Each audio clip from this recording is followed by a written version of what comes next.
Hello, welcome back to Jeff Stimson's Poker Vlog.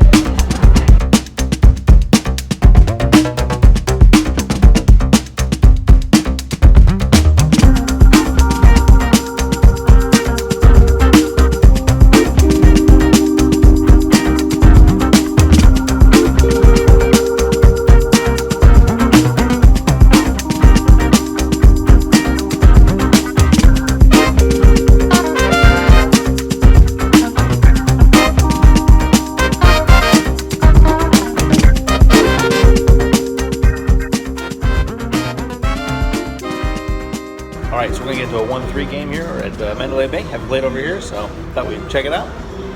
It's 46 degrees here in Vegas. That's cold. We got snow up in the mountains around our house today. It's pretty cool. So anyway, yeah, see you at the tables.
We came over to the Mandalay Bay tonight and want to try something a little different. We said in the last vlog we're going to try some different places, and I haven't played here, so came over to Mandalay, and they said 1-3. 1-3 was the game, but it was only playing at 1-2 tonight. So they had 2 tables going when I got here. It's up to 3 tables now.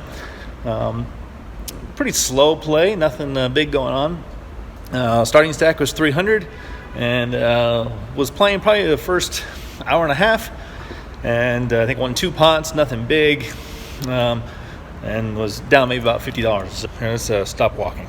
Where are we at? All right, so yeah, about 250. Straddle is on, under the gun straddle, and he's raised his straddle every single time. Again, haven't played a lot of hands. The first 2 guys call the $5. I looked down at pocket kings. Normally, yes, I'm going to go ahead and raise this, especially how many limpers are in, but I'm counting on the straddler to go ahead and make that raise, so I just limp in for my $5. The next player, so we got a fold. The next player raises to 20. Player after him raises to 60 without even giving it a thought. Folds all the way around to the small blind, who goes all in for 73. Comes back to me. I'm able to re-raise. I push all in. I want to go heads up now against the guy for 73, and I have everybody covered who's left in the hand. The guy with $20 makes the fold, and the one that raises the 60 makes the call. So for him, it's $13 more to call the $73 bet, and he has 98 left behind. Flop comes out 9, 6, 8. Turn is a 9, river is a jack. He turns over queen 9 of spades for turn 3 of a kind. So that sucked. I don't know. I haven't put all the math together to see how much was in the pot, if it was worthwhile to him to make that call with the queen 9. So maybe he made a good call there. I gotta look at it, so I'll look at it some more and maybe add on to this part of the video. But yeah, a little irritated, but that's okay. You get over it. So obviously, that's why I'm in the car. And actually, over the next 6 hands, I didn't rebuy. Sometimes if I am a little tilted there, instead of adding on right away, give it a minute so I don't just donk off my rebuy. Within 6 hands, turned it back up to 251 when I left the table to come take a walk. I guess you could say, well, you should add it on and you probably have more. I don't know. There was a couple all-ins and calls just because it was an all-in. If I would have had more behind, I may not have got the calls that I got. So That being said, hey, it's all right. We're right back where we were, just $50 shy of where we started, and gonna keep going. But I just wanted to give you a little mid-session update. And okay, break is over. Break is over. Tilt is out of my system, and let's get that tear going that we had right after the hand. So we went back shortly after our break. We get back, we're in middle position. There's 2 limpers, and I looked at pocket aces. So I opened for $16. Folds over to the big blind, who makes the call, as do both the limpers. Flop comes out 10-6-3. Big blind and the first limper both check, and the other limper bets $15.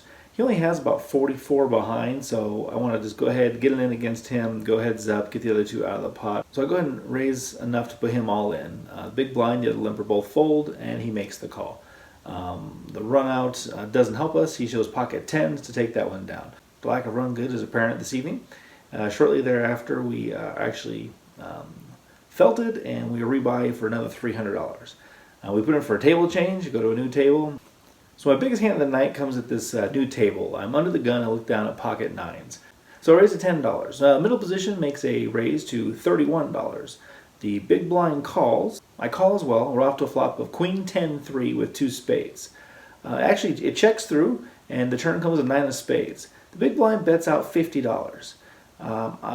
This is a pretty wet board right now, and I don't want to see any more cards. I want to make them pay for their draws, so I go ahead and go all in. I have 190 left. I go all in with my 190. Middle position player, the original raiser, folds, and the big blind tanks for a little bit.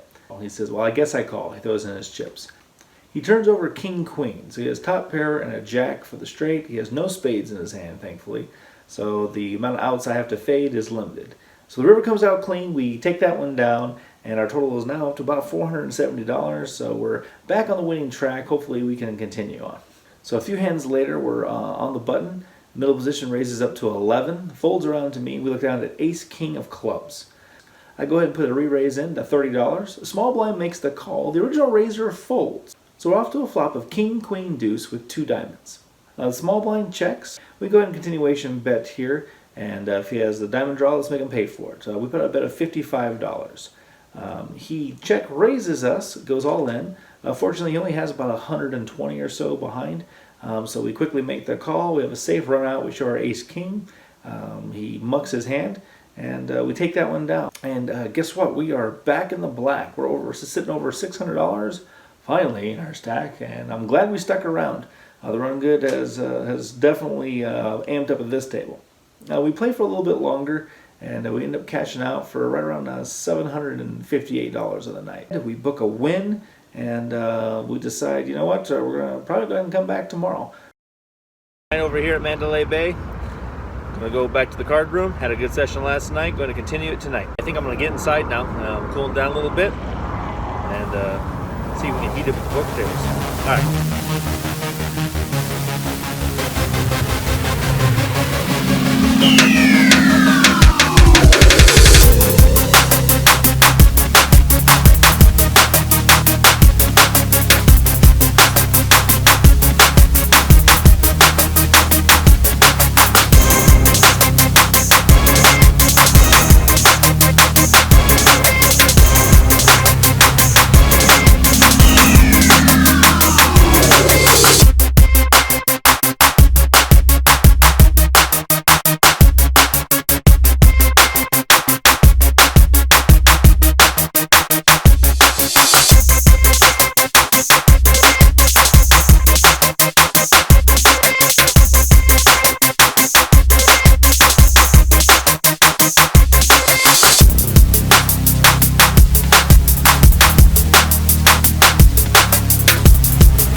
Taking a break over here at the Mandalay.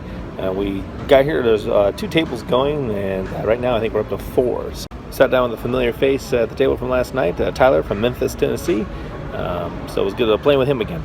So we get into it right off the bat, second hand in, pocket kings, raise it up. There's 3 or 4 limpers, raise it up to $20, get 3 callers. So welcome to the game. All low cards flop. bet out, everybody folds. I was in the small blind, and we take that down. Also, just get that one over with right away. So a little while later, we're in a late position. Middle position, limps. I look down at pocket aces. I go ahead and raise it up to $15. The big blind makes the call, and the limper makes the call. We go to a flop of ace 5-4 rainbow. Beautiful flop. There's no need to bet out this. We're going to go ahead and let the players catch up because that 5-4 probably isn't connected to any of these guys' hands at this point. The checks through all the way through the action. We go to a turn, which is a 5. We've now filled up, and again, we check all the way through. River comes out as a 3, checks again. I go ahead and make a bet of $35. Tyler comes over the top for 100. Player folds. I have about 220 behind total. We just started this. I just sat down at this table, so started with 300, and he's got me covered. I go ahead, think about it for a minute, look at the board, realize he must have a 2 in his hand, and I go all in. He goes into the tank, and he shows me the 2. He says, I can't run into aces full again. So apparently before I sat down, he got buzzed off by aces full. So he shows the deuce, and I never do this. I say, pick one, you can see. So he picks one, I flip it over, obviously it's an ace. I never do this. The only reason I did, and Tyler made a great play, he went ahead and folded the hand. I showed the other ace, which was a high hand, so got an extra $50 from the casino. Tyler had just subscribed to my channel last night, so I wasn't about to jeopardize one of my newer subscribers since we're just getting started here. So I was willing at this time to not be too greedy, if that makes sense.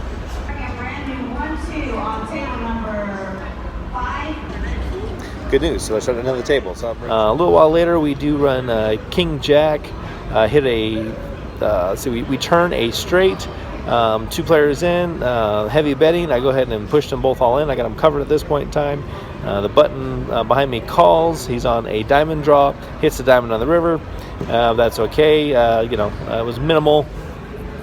I think he was probably sitting at about 160 effective when the hand began. And we double them up, but we're still sitting ahead of our starting stack at this point in time. So first break in, we're sitting at about 550, and that's doing okay. So pretty good for an hour and a half in. So this next hand, there's one limper, middle position raises up to $12, and we're in the hijack. We look down at ace 3 of hearts. I decided I'm going to go ahead and raise it up here. So we put out a bet of $46, folds over to the raiser, who makes the call. He's a newer player to our table, so he has about 300 in front of him, and we're sitting right around probably about 500 or so at this point in time. So we have him plenty covered. We'll go to a flop of 6-6-9 with 2 hearts. The beautiful flop for us.